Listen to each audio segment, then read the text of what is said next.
নমস্কার, রোবা রবিকে স্বাগতম। লকডাউনে সবাই কেমন আছেন? আশা করি ভালোই আছেন, কিন্তু মন ভালো নেই। ভ্রাম্যমান মন এই লকডাউনের বিরক্তি থেকে মুক্তি পাওয়ার জন্য আমাকে নিয়ে আবার বেরিয়ে পড়ল। যদিও লকডাউন পরিস্থিতির কারণে আবশ্যিক ছিল, কিন্তু মন যে একঘেয়ে ঘরে বন্দি থেকে বিরক্ত হয়ে উঠেছিল। তাই আজ আবার বাউন্ডুলে মন নিয়ে বেরিয়ে পড়লাম আমি, আপনাদের বন্ধু অভিক। আমার সঙ্গে রয়েছেন আপনারা, চ্যানেল রোবার অভিক। আমরা আবার আজ এসেছি বর্ধমান কার্জন গেট।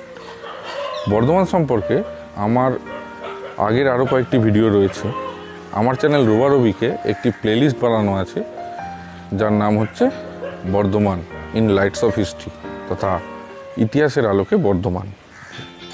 আপনারা যদি ভিডিওগুলো এখনও দেখে না থাকেন, তাহলে উপরের আই বটনে এবং নিচের ভিডিও ডেসক্রিপশানে আমি আমার প্লেলিস্টের লিঙ্কটা দিয়ে রাখছি, আপনারা দেখে নেবেন।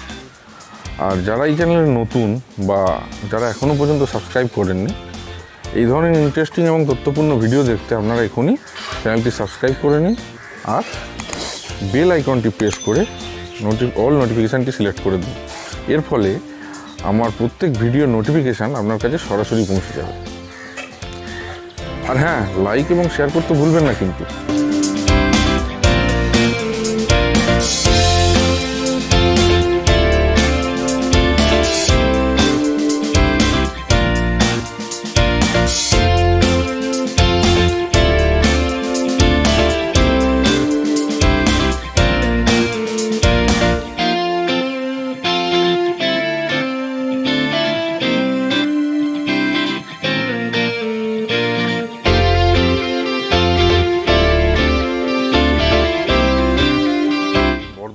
প্রথমে কি মনে পড়ে?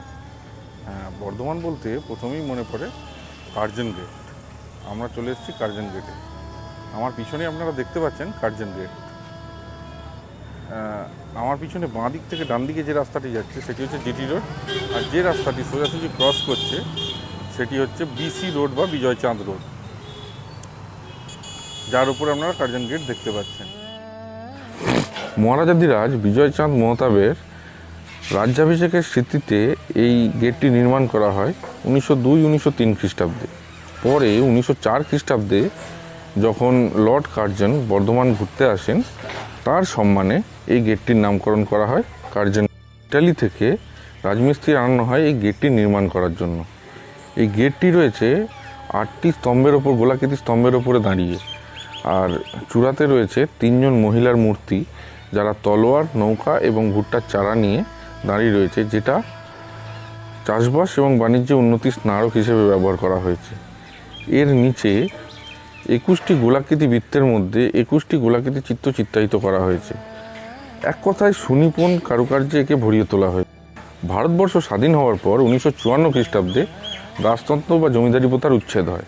যথারীতি বর্ধমান রাজও নতুন স্বাধীন ভারতবর্ষের অন্তর্ভুক্ত হয়, অর্থাৎ গণতান্ত্রিক শাসন ব্যবস্থার অন্তর্ভুক্ত হয়।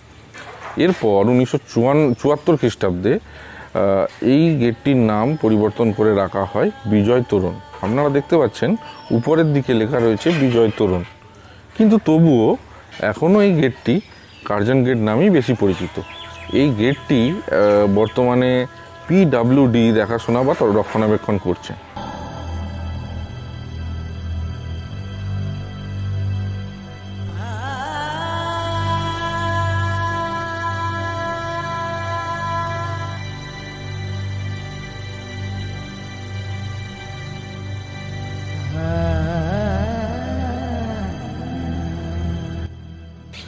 কিন্তু এটা তো শেষের দিকের ইতিহাস। বর্ধমানের ইতিহাস কি? এর শুরু কবে থেকে? বর্ধমানের ইতিহাস সম্পর্কে বলতে গেলে বলা যায় এর ইতিহাস শুরু প্রায় 5000 বছর আগে। আনুমানিক মধ্যযুগ বা প্রত্নপ্রস্তর যুগের সময় থেকে এর ইতিহাসের শুরু। বর্ধমান কথাটা এসছে সংস্কৃত শব্দ বর্ধমান থেকে। খ্রিস্টীয় 6ষ্ঠ শতকে এখনকার যেটা গলসি স্টেশন, সেই গলসি স্টেশনের কাছে মল্লসুরুল গ্রামে একটি তাম্রফলক পাওয়া যায়, যেটাকে ঐতিহাসিকরা এই নামের উল্লেখ্য সূত্র হিসেবে মনে করছেন। বর্ধমান নামটার সূত্রপাত হিসেবে 2টি মতবাদ রয়েছে। প্রথম মতবাদটি হলো এই জায়গার আগের নাম ছিল আস্তিগ্রাম। জৈন ধর্মগুরু মহাবীর কিছুদিন এখানে বসবাস করেছিলেন বা অতিবাহিত করেছিলেন বলে এই মতে ধারণা পোষণ করা হয়। এরপর থেকেই এই জায়গাটা জৈন ধর্মাবলম্বীদের কাছে একটা বিশেষ তীর্থস্থান হয়ে ওঠে। জৈন কল্পসূত্র অনুযায়ী 24তম জৈন তীর্থঙ্কর বর্ধমান স্বামীর নাম অনুসারে এই জায়গার নাম হয় বর্ধমান। দ্বিতীয় মতটি হল বর্ধমান কথাটার অর্থ বিকাশশীলতা এবং উন্নতিশীলতার কেন্দ্রবিন্দু। আর্যরা যখন ভারতবর্ষে আসে এবং তাদের উপনিবেশ যখন গঙ্গার তীরবর্তী এরিয়া বা জায়গা জুড়ে অগ্রসর হতে থাকে, সেই সময় অগ্রসর উপনিবেশের জায়গা হিসেবে তারা এই জায়গাকে চয়ন করেন বা নির্বাচন করেন এবং এই জায়গার নাম রাখেন বর্ধমান। শুনলেন বর্ধমান নামের উৎপত্তি সম্পর্কিত ঐতিহাসিকদের মতামত। বর্ধমানের ইতিহাস অনেক বড়, পুরোটা এখানে আলোচনা করতে গেলে অনেক লেন্দি হয়ে যাবে, ভিডিওটা বোরিং হয়ে যাবে। তাই পরবর্তী যে ভিডিওগুলো আরও নিয়ে আসবো, সব ভিডিও মিলে একসঙ্গে ওটা আলোচনা করা হবে। বর্ধমান কথাটা বলতে আর একটা কী কথা মনে পড়ে বলুন তো? বর্ধমান কথাটা বলতে সবার প্রথম যে কথাটা মনে পড়ে সেটা হলো সীতাভোগ এবং মিহিদানা। তো চলুন সীতাভোগ এবং মিহিদানা সম্পর্কে আলোচনা বা জেনে বা পরখ করে নেওয়া যায়। তবে সেখানে যাওয়ার আগে এখানকার রামপ্রসাদের লস্যি একটু খেয়ে নেব। ওই দেখুন কার্জন গেটের ঠিক ডান দিকে রয়েছে বা দক্ষিণ দিকে রয়েছে রামপ্রসাদের লস্যি। এটাও এখানকার বিখ্যাত। রামপ্রসাদ সাউ খুব সম্ভব ওই 1940-41 খ্রিস্টাব্দে এই দোকানটি প্রতিষ্ঠা করেছিলেন। এরপর তার অবর্তমানে তারপরে তার ছেলেরা এটাকে চালিয়ে চলেছে। তো চলুন আমরা একটু লস্যি খেয়ে নিই এবং ওনাদের কাছ থেকে জেনে নিই ওনাদের সম্পর্কে। নমস্কার, আমরা চলে এসেছি রামপ্রসাদের লস্যি বিখ্যাত বর্ধমানে। ওনাদের মুখ থেকে একটু শুনে নিই ওনাদের দোকান সম্বন্ধে। আচ্ছা, এই দোকান আপনার কতদিনের পুরনো? আমাদের দোকানের বয়স এখন 80 বছর। 80 বছর। একটু দোকান সম্বন্ধে বলুন, মানে আপনাদের দোকান সম্বন্ধে একটু বলুন, যে প্রথম শুরু বা সম্বন্ধে একটু বলুন। শুরু বাবা করেছিলেন। আচ্ছা। বাবার পর আমরা। আচ্ছা। বাবা না রামপ্রসাদ সাউ। আচ্ছা। তো উনি মানে দোকান করেছিলেন আর কি। তারপর বাবার পর এখন আমরা এই দেখাশোনা করছি, আমরা চালাচ্ছি। তখন যে মানে কোয়ালিটি যেগুলো ছিল, মানে quality means type of lassi যেটা পাওয়া যায় আর এখন যেটা পাওয়া যায়, সব কি সেমই আছে না আরও বেড়েছে? বা সেমই আছে, একই কোয়ালিটি। এখন আমরা আবার একটা স্পেশাল এই 5-6 দিন হলো করেছি এটা। আচ্ছা। 30 লস্যি এবং কোল্ড কফি দুটো স্পেশাল করেছি। আচ্ছা। এমনি 10 টাকা করে আমরা বেচতাম। আচ্ছা। ছোটো কাপে 10 টাকা গ্লাসে, আর বড়টাতে 20 টাকা।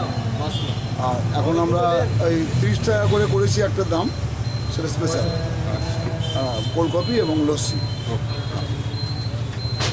তো শুনলেন, দাদা বললেন যে আমাদের রামপ্রসাদের লস্যি এবং তার সম্পর্কে এটি প্রায় 80 বছরের পুরনো দোকান।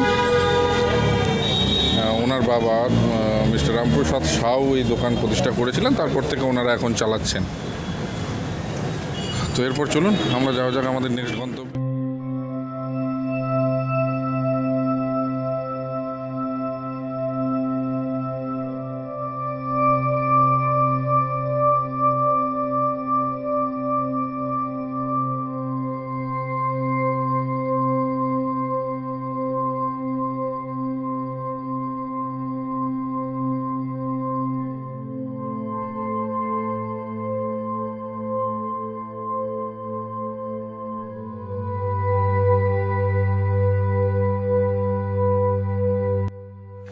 তো আমরা এখন চলে এসেছি গণেশ মিষ্টান্ন ভাণ্ডারের সামনে।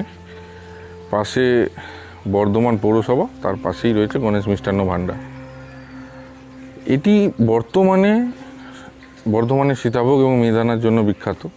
এই বর্ধমানের সীতাভোগ এবং মিহিদানার ইতিহাসটা কী সেটা একটু জেনে নিই। ঈশ্বর নগেন্দ্রনাথ নাথ মহাশয়ের বক্তব্য অনুযায়ী তাঁর পিতামহ অর্থাৎ দাদু বা ঠাকুরদা ক্ষেত্রনাথ নাগ মহাশয় প্রথম 1832 খ্রিস্টাব্দে মহারাজা মহতাব চাঁদ বাহাদুরের সময়কালে প্রথম এই মিষ্টান্ন আবিষ্কার করেন। পরবর্তীকালে লর্ড কার্জন যখন বর্ধমান বেড়াতে আসেন, তখন থেকে এই মিষ্টান্ন সকলের কাছে বা পৃথিবীর কাছে পরিচিত হয়ে ওঠে। মহারাজাধিরাজ বিজয় চাঁদ মহতাব তার রাজ্যাভিষেকের পর লর্ড কার্জনকে বর্ধমান আসার জন্য নিমন্ত্রণ দেন। লর্ড কার্জন বর্ধমান আসেন 1904 খ্রিস্টাব্দের 19 আগস্ট। মহারাজ ওই দিন লর্ড কার্জনের জন্য স্বাগতম মধ্যাহ্নভোজের আয়োজন করেন। নগরের মিষ্টান্ন নির্মাতা ভৈরবচন্দ্র নাগকে আদেশ দেন একটা বিশেষ ধরনের মিষ্টান্ন তৈরি করার জন্য, যেটা খেয়ে লর্ড কার্জন প্রসন্ন হন।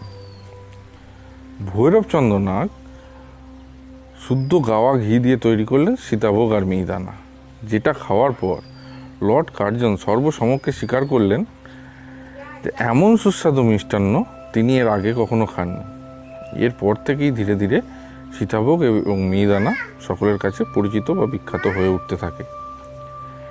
যদিও নগেন্দ্রনাথ নাগ, ক্ষেত্রনাথ নাগ বা ভৈরবচন্দ্র নাগের সঙ্গে গণেশ মিষ্টান্ন ভাণ্ডার বা গণেশ সুইটসের কোনো যোগাযোগ আছে কিনা তার কোনো তথ্য পাওয়া যায়নি, বা ওনারাও কিছু বলতে পারলেন না, তো সে বিষয়ে কিছু বলার নেই। তবে এখনকার আজকের ডেটে বর্তমানেতে গণেশ মিষ্টান্ন ভাণ্ডার বর্ধমানের সীতাভোগ এবং মিহিদানার জন্য বিখ্যাত। তো চলুন ওখান থেকে একটু সীতাভোগ এবং মিহিদানা নেওয়া যাক। সীতাভোগ মিহিদানা নেওয়া হয়ে গেছে।